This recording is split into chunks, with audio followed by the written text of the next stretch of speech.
I've had these three Winix air purifiers over the last 4 years. The manufacturer recommends for both of these models to change the HEPA, the high efficiency particulate air filter, once every 12 months. So once a year, this red LED turns on and tells me to check the filter. But how does it know when the filter is used up? Am I falling prey to a subscription model? Welcome to Consumer Cookbook. My name is Ian. In this video, we're going to talk about why timers are not the best way to measure filter life.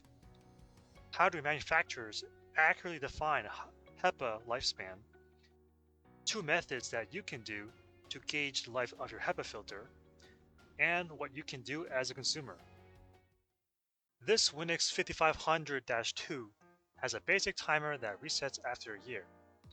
On the C545, I can see the filter life in the Winix app. The problem is, filter life depends on 3 factors. A.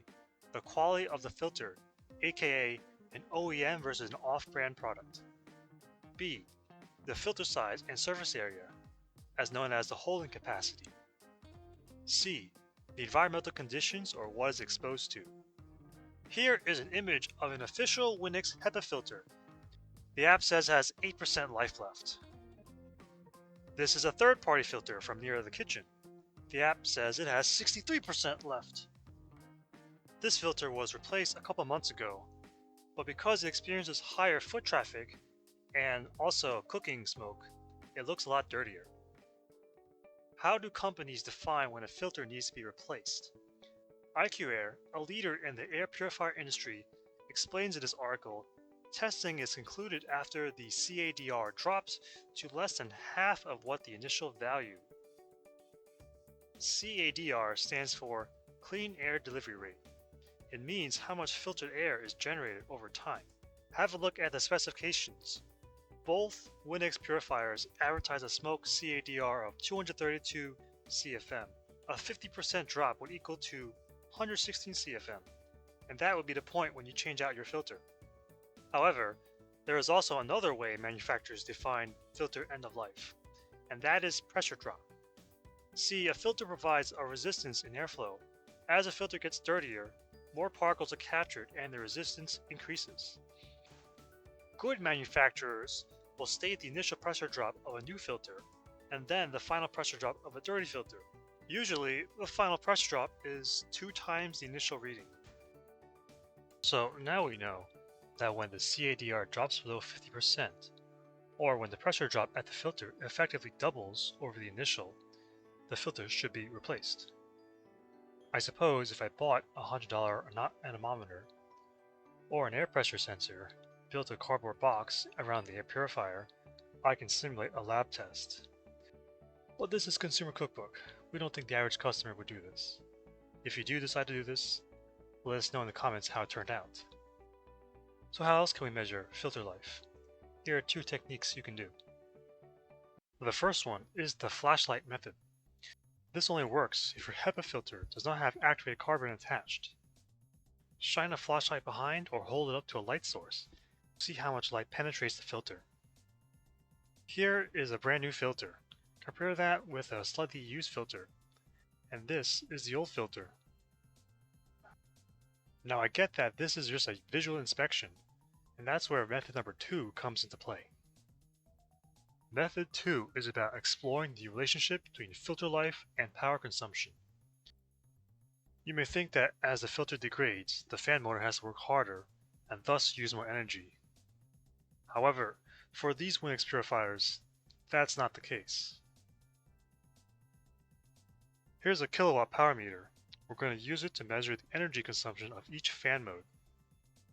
For this test, we're using the Winix 5500-2. A new third-party filter is installed. Power draw starts off small at 3 watts and gradually increases to 12 watts at speed 4. At turbo and speed 5, the power jumps to 55 watts. The max power draw of the unit is 70 watts. You can find this on the back of the unit. We also measured the power when there's no filter and when the filter is fully blocked. As expected, with no filter, the power peaked at 70 watts, and with a fully blocked filter, it drew 10 watts. For the Winix C545, we see a similar pattern as well. With no airflow, it drew 15 watts.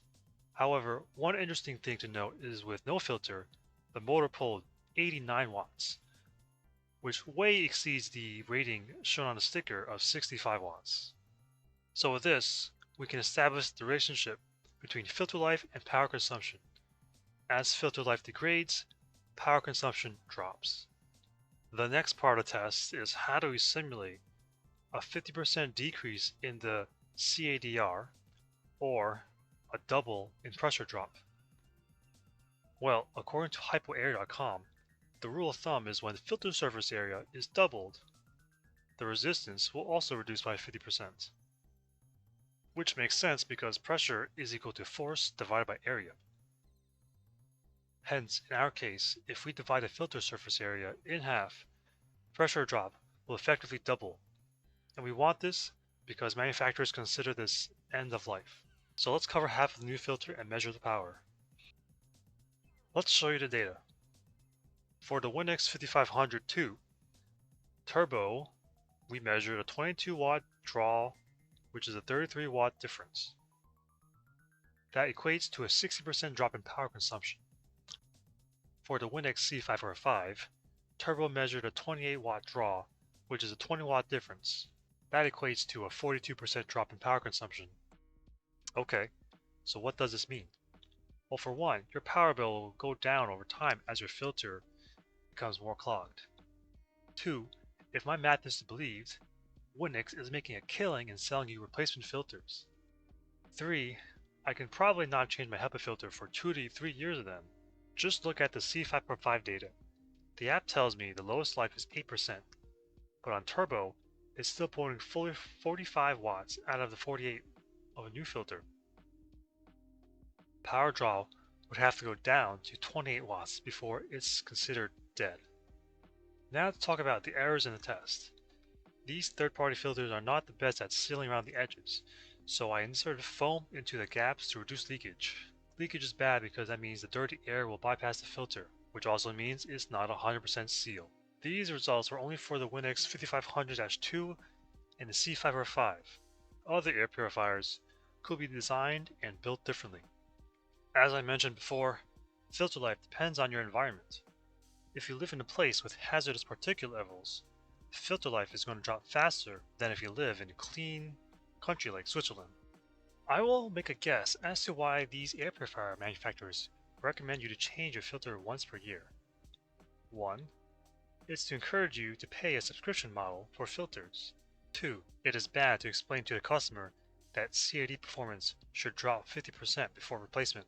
3. Added motor stress and heat, which could lead to failure. And 4.